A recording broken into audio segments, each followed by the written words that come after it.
Katrai valstī, pilsētai ir savs centrs, sava sirds. Tā ir arī katrai industrijai. Latvijas enerģētikas pulsu šodien raksturo augsta efektivitāte un jaudīga ražošana, sekmējot arī pašmājās saražotās elektroenerģijas apjomu un stiprinot energo neatkarību. Tagad Daugavas labajā krastā, netālu no Salaspils, slēdz lielākais industriālās celtniecības objekts atjaunotās Latvijas vēsturē – TEC 2, kas ražo gan elektrību, gan siltumu. TEC 2 ir modernākā un efektīvākā ražotne Baltijā. Gan Igaunijai, gan Lietuvai vēl ir jāiegulda lieli līdzekļi nozarei kopumā un savās ražotnēs, lai tās pilnībā atbilstu mūsdienu prasībām un spētu gan šodien, gan tuvākajā nākotnē nodrošināt lielu ražošanas apjomu. Baltijas valstu elektrotīklos ir tāds savienoto trauku princips. Un ja kādā valstī jauda ir pamaz, tad jauda piegāde notiek no kaimiņu valstīm. Mēs zinām, ka Lietuvā ir apturēta atomstacija un jau vairākus gadus Lietuvas enerģētiķi nekādā veidā nevar un nespēja uzsākt jaunu investīciju projektu. Un šādos apstākļos Latvijā esošajiem tecim ir īpaši liela nozīme nodrošinot apgādes drošību ne tikai Latvijai, bet arī visām Baltijas valstīm kopumā. TEC 1 Rīgā uzcēla jau 50. gados, to rekonstruēja 2005. gadā. Savukārt 70. gados uzceltās TEC 2 rekonstrukcija noritēja divās kārtās. Pirmo bloku atjaunoja 2008. gadā, otro 2013. Pats TEC 2 būvniecības vai otrās kārtas būvniecība plānošana jau sākās laicīgi, ļoti jau kopā ar pirmā bloka būvniecību tika paredzēts, kā tiks būvēts otrais bloks. Darbi sākās 10. gada oktobra beigas, kad reāli TEC 2 būvlaukumā mēs redzējām darbojoties mašīnas, ekskavātori un sākās reāli darbi. Saspringtākajos darba posmos būvlaukumā vienlaikus strādāja aptuveni 900 cilvēku. Kopumā celtniecību paveica 3 miljonu cilvēku stundu laikā. Ģenerāla uzņēmēja Turcijas kompānijas Gama vadībā TEC 2 celtniecībā strādāja arī vietējās kompānijas – Skonto būve, Latvijas energoceltnieks, Energoremonts Rīga, SKH, Mesako, Biant un citas. Elektrostacija ir komplicēta inženiertehniska būve. TEC 2 otrais energobloks ir balstīts uz 265 pāļiem, kuri sniedzas līdz 24 metru dziļumam dolomīta slānim. Uz šī stingrā pamata bloka iekārtas varēs stabili stāvēt 40 gadus. TEC 2 rekonstrukcijas otrā kārta ir tehnoloģiski ārkārtīgi sarežģīta. Tās projektu un būvniecību vadīja pieredzes bagātā kompānija Gama, savā piedāvājumā nodrošinot iekārtas no pasaulē zināmiem uzņēmumiem. Jaunā energobloka gāzes turbīna ražoja General Electric, utilizācijas katlu Vogt Power International, tvaika turbīnu Siemens. Iekārtas ir ārkārtīgi lielas un smagas. Gāzes turbīnas var aptuveni 300 tonnu. No Rīgas ostas gāzes turbīnu un ģeneratoru, katlu utilizatoru un tvaika turbīnu veda pa Daugavu un tālāk ar autotransportu nogādāja būvlaukumā nakts laikā, lai netraucētu satiksmi.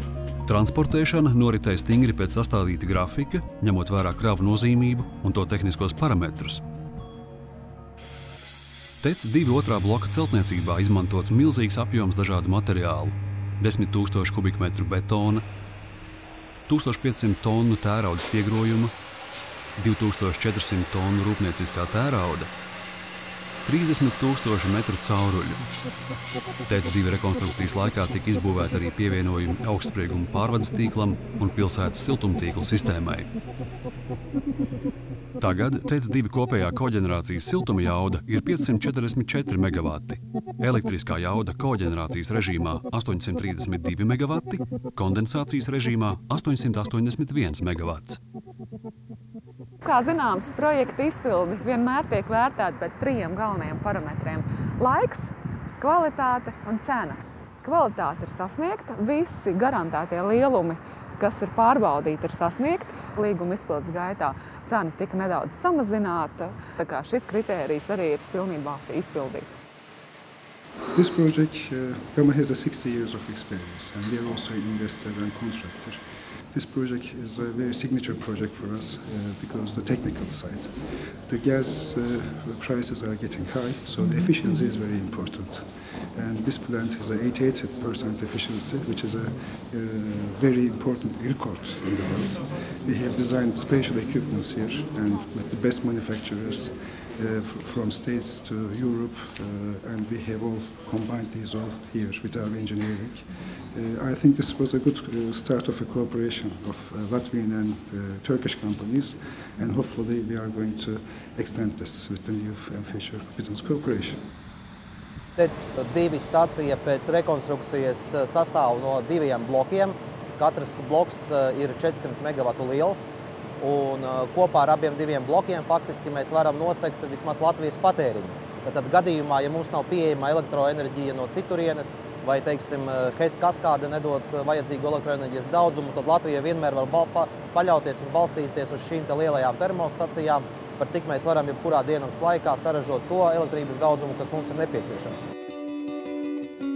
TEC 2 garantē tā dēvēto bāzes jaudu, gan arī pilnībā nodrošina vietējo patēriņu arī vēja trūkuma vai zemes ūdens pieteces laikā vasaras periodā un līdz pat 60% no valsts patēriņa ziemas augstākajās dienās.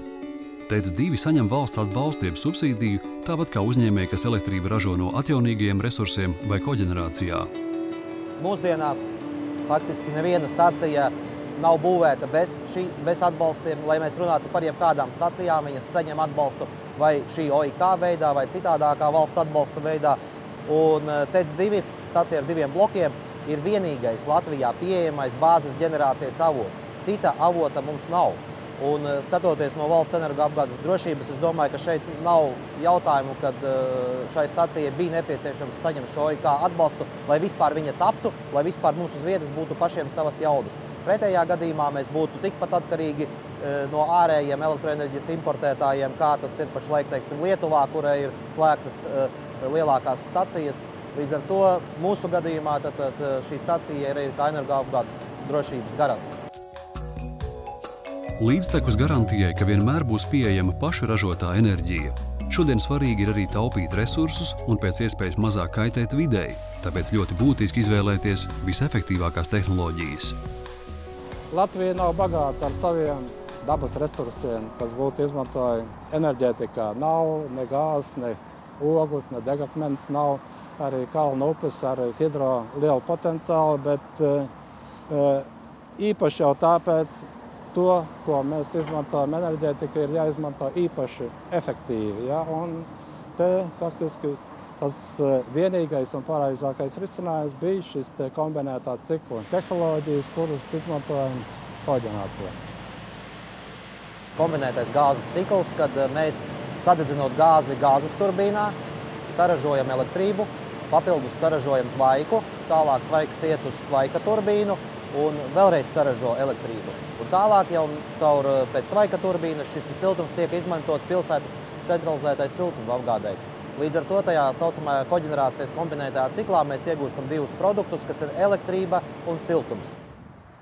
Šobrīd var teikt, ka Rīgas pilsētas centralizētā siltuma apgāde balstās uz 3 vaļiem. Kreisajā krastā vienas valsts ir siltuma centrāla Imanta, un labajā krastā ir TEC 1 un TEC 2, un lielākais valsts no tiem ir TEC 2, kas nodrošina centralizēto siltuma apgādi ar siltumenerģiju, ar drošu siltumenerģiju visā gada griezumā, tātad pie -30 un arī pie +30 grādiem.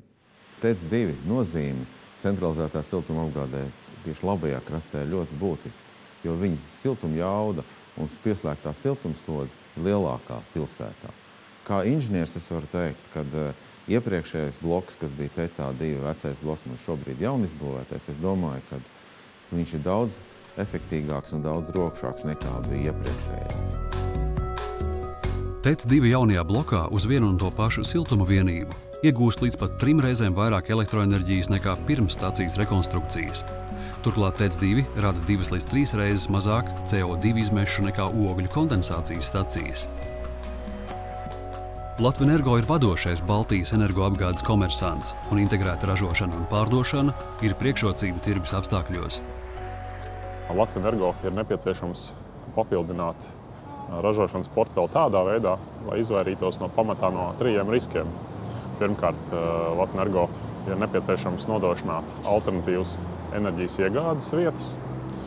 Otrkārt, Latvenergo ir nepieciešama iespēja mazināt riskus, kas saistīti ar enerģijas cenas svārstībām un līdz ar to enerģijas iegādes izmaksām. Un treškārt, Latvenergo ir nepieciešams mazināt riskus, ekonomiskos riskus, kas saistīti ar oglekļa emisiju cenu pieaugumu nākotnē. Un TEC2 šajā ziņā ļoti labi nodrošina segumu visiem šiem 3 riskiem. Varētu teikt, ka šobrīd noslēdzās zināms laika posms Latvijas enerģētikā, kad 21. gadsimta sākumā Latvenergo ir pabeidzis rekonstruēt abus gāzes koģenerācijas tecus Rīgā, tas ir TEC1 un TEC2, un šobrīd mēs ar kopējo uzstādīto elektrisko jaudu apmēram 1000 megavatu droši skatāmies nākotnē un ceram, ka ar šo jaudu būs pietiekami, lai nodrošinātu Latvijas tautsaimniecību nākošos 15 līdz 20 gadus. Līdz ar TEC2 otrās kārtas rekonstrukcijas pabeigšanu 2013. gada decembrī Latvija ierindojas starp tām valstīm, kuru enerģētiku raksturo modernas tehnoloģijas, augsta efektivitāte un pietiekamas ražošanas jaudas, kas stiprina energo neatkarību. Jaunā spēkstacija neapšaubām ir būtiska arī valsts attīstībai kopumā.